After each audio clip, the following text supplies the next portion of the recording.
என்னங்க வணக்கம். இந்த எஸ்ஐஆர்ல 97 நீக்கம்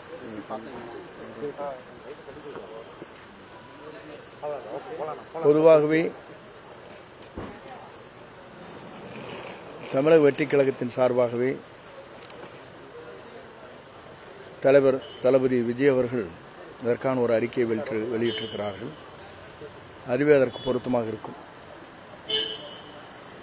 எதிர்கட்சிகள் இந்த பொதுக்கூட்டத்துக்கு அப்புறம் சேகர் பாபு தவளும் குழந்தை தமிழக வெற்றி கழகம் அப்படின்னு ஒவ்வொரு கட்சிகளும் இல்லை, ஒவ்வொருத்தரும் ஒரு கருத்துக்களை சொல்கிறார்கள். தவளும் குழந்தை தான் பெரியவர் ஆவார்கள். பெரியவரானதுக்கு அப்புறம் தான் தன்னுடைய தன்னாட்சி நடத்துவார்கள். அது வாழ்க்கையை எதிர்பார்க்கக்கூடிய ஒன்று.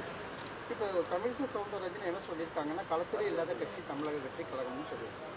அவருடைய கருத்து அப்படிப்பட்ட கருத்து. களத்தில் இருக்கிறோமோ இல்லை என்பது தேர்தல் முடிவுதான் தீர்ப்பளிக்கும். இப்போ தமிழக வெற்றி கழக அடுத்த பொதுக்கூட்டம் எங்கே நடக்குதுன்னா, நாளை அவரிடத்தில் இன்றைய மாலை பேசிவிட்டு எந்த இடம் என்பதை முடிவு செய்வோம். தமிழக வெற்றி அடுத்த வியூகம் என்னவா இருக்கு? கூட்டணி கட்சிகள் எங்களை பொறுத்தவரையிலும் இந்த பொங்கல் முடிந்ததற்கு பிறகு எங்களுடைய திருப்புமுனை எப்படி அமைந்திருக்கிறது என்பதை நாடே வியக்கும். இதே போல இந்த பிஜேபியில் பாசிசம், திமுக, பாய்ச்சல் அப்படிங்கிற ஒரே மாதிரி